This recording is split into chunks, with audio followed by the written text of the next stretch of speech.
And I went with my dad, when John Ford died. It was like, wow, it really affected me. This great director who I grew up appreciating was gone.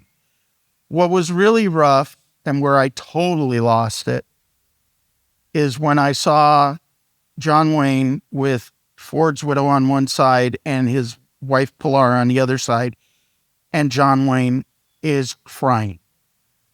And I mean not crying, he's Niagara Falls crying.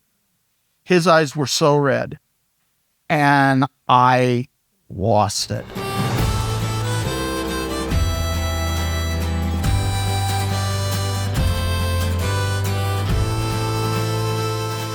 We've got next a terrific guy who's an author.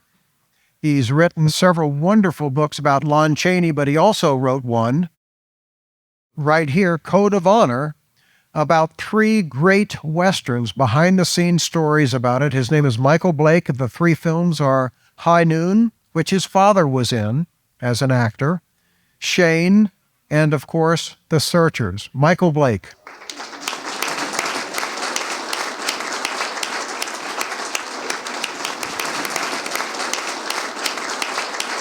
Right there? Okay.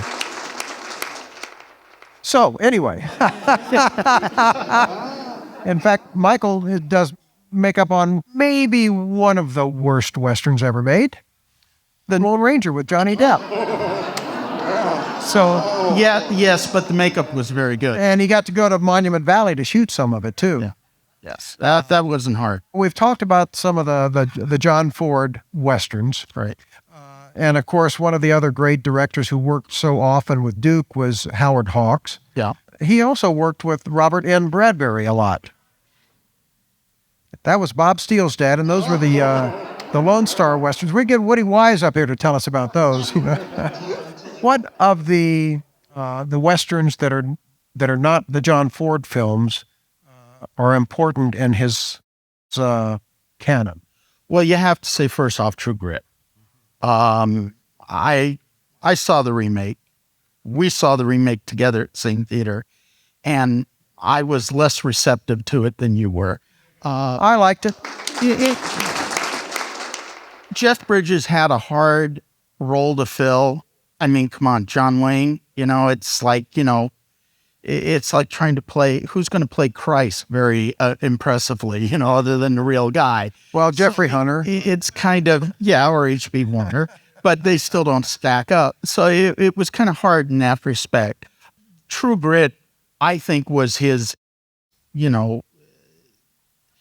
it was at coming towards the end of his career, in the sense that he had about 6 more years left and he would make his last film. And True Grit was kind of like the perfect swan song. Obviously the shootist. I remember Arthur K. Knight, the film critic for The Hollywood Reporter. I distinctly remember in his review, he opened it up and said, if John Wayne retired tomorrow, I couldn't think of a better movie to end it on. And it's always stuck with me that it was kind of eerie, but it was. I saw it in Hollywood and I liked it, but I was depressed. I didn't want to see John Wayne die. Well, everybody knew he was ill, very ill at the time as well, and he looked good in that film. Oh yeah. Well, that was partly the makeup. Where I worked many years with Dave Grayson, who was Duke's makeup man. Duke's later makeup man. He started around War Wagon, I believe, because he had originally been doing Kirk Douglas's makeup, and that's where they met. And Dave told me that Wayne preferred a very dark reddish brown base. And being the star, he's the one that gets the base color, and then you match all the other actors to it. It was just a color he liked. He knew he looked good on camera. And who's going to argue with John Wayne? He's going to sit in your chair. You're not about to say, well, I don't think we should do that color. You just don't argue with the Duke. But I think those were two of one of my personal later favorites is Chisholm, because I remember seeing it in 1970 at the Studio City Theater on a Sunday afternoon. And it was just a good rock'em sock'em Western. It was the type of John Wayne movie I went for. You know, the hero, he has that great line at the end when Ben Johnson says there's no law west of the Pecos and no law west of Dodge. Isn't that right, Mr. Chisholm? And he says, wrong, Mr. Pepper. Oh, I got in trouble when I was a kid because I used to do my impersonation of John Wayne. So every time I got in trouble going to the principal's office, I tried to walk in like John Wayne and sound like John Wayne until they called my parents. But he said, and I won't do it now, but he said, wrong, Mr. Pepper, because no matter where we go, sooner or later there's law, and sooner or later they find that God's already been there. And I just love that line. And it just kind of surmised him. I was fortunate that I got to meet him twice. And the first time I met him, I was on an interview at CBS Studio Center, and they were preparing Big Jake. And my dad went with me because it was always, I was a kid actor, one of the few that never robbed a 7-Eleven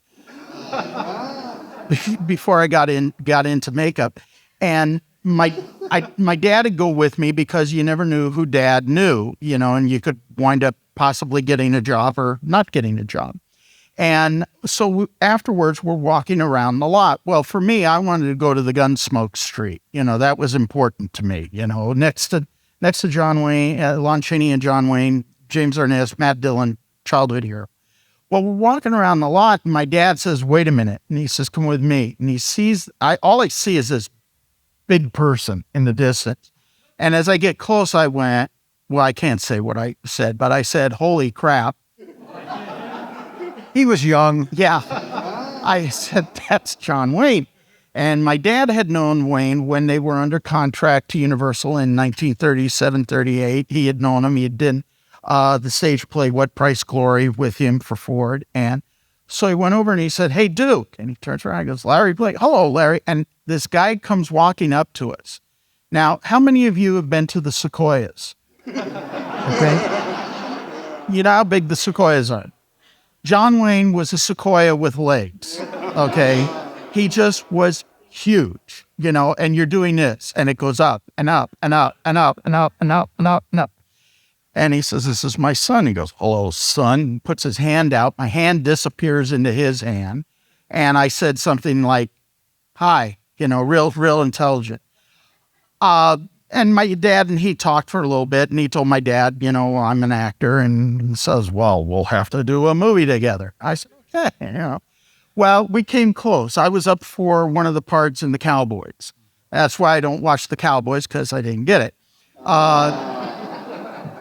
But the last time I saw John Wayne, I'll try to keep my Irish intact. I was at John Ford's funeral. Now, I owe my dad the love of movies because he didn't make me, but he did. He made me sit down one day and watch a movie called The Searchers. And okay, it's a Western. I liked it. John Wayne, I was kind of geek aware who he was at that point. Yeah, they're shooting Indians and they're shoot 'em ups and all that stuff. Okay, the whole story just went right over my head. But my dad introduced me to John Ford. And as I started developing an interest in film history, he would talk about John Ford. And he worked for Ford only twice. My dad helped founded the first motion picture AA group. So that's probably one of the reasons why he didn't work much with Ford. And Pat O'Brien, when they were doing the play What Price Glory, introduced my dad to a priest as the president of AA, and the priest said, oh, you're a member too.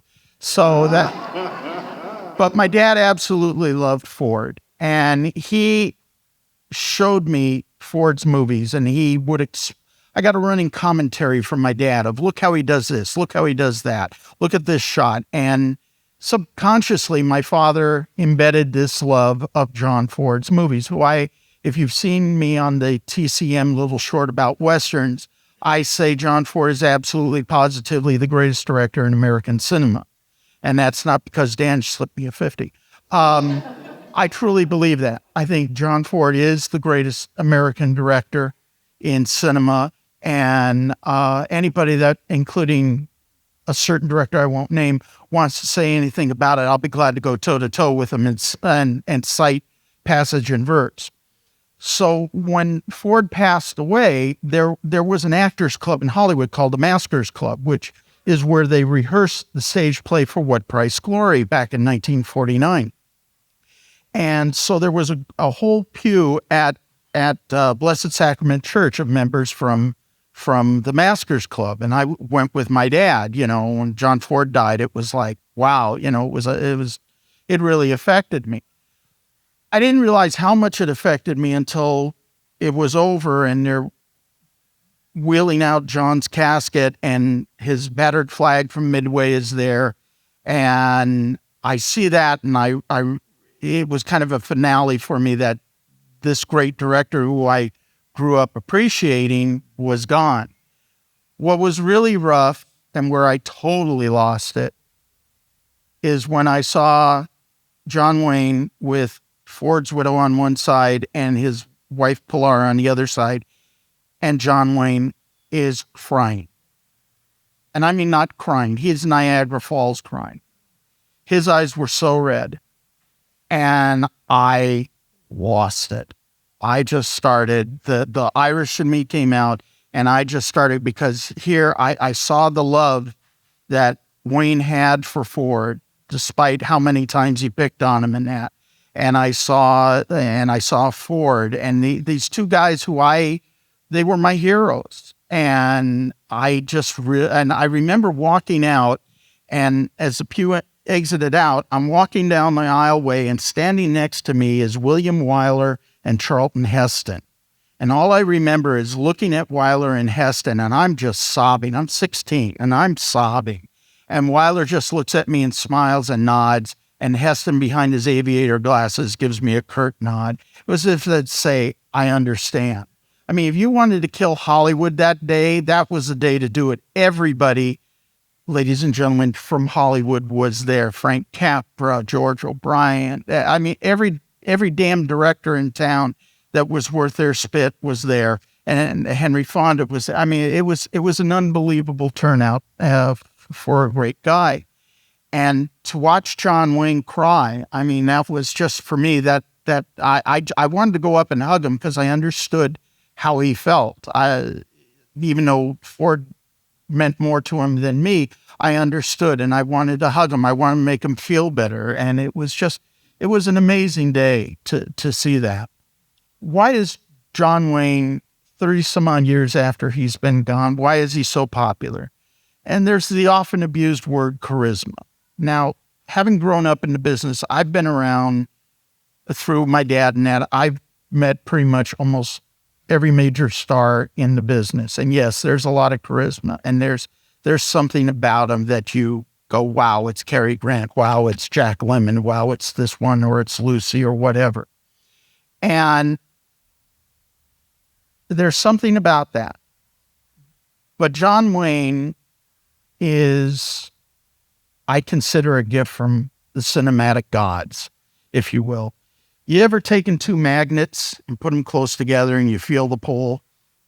That's what John Wayne had. Even when he was crying, he had that magnetism. And he had something that everybody could relate to. And I've worked with some people who are, shall we say, a little on the liberal bent, who would originally would have said something negative about John because of his politics. And the minute they got talking with him, they fell in love with him. Even the most, almost the most ardent liberal couldn't help but admiring or liking the man. And that isn't an act. That is him. And the best way to describe why is John Wayne still to this day so popular is because I think what you see on the screen is what the man was. And there's a great line from the end of The Tall Men, which interestingly, at one point, Wayne was going to play Clark Gable's part and Clark Gable was going to play Robert Ryan's part. And Robert Ryan says about the Clark Gable character, he says, he's what every boy wants to be and what every old man wishes he had been. And I think that's the best way to describe John Wayne. Thank you. Thank you, Michael.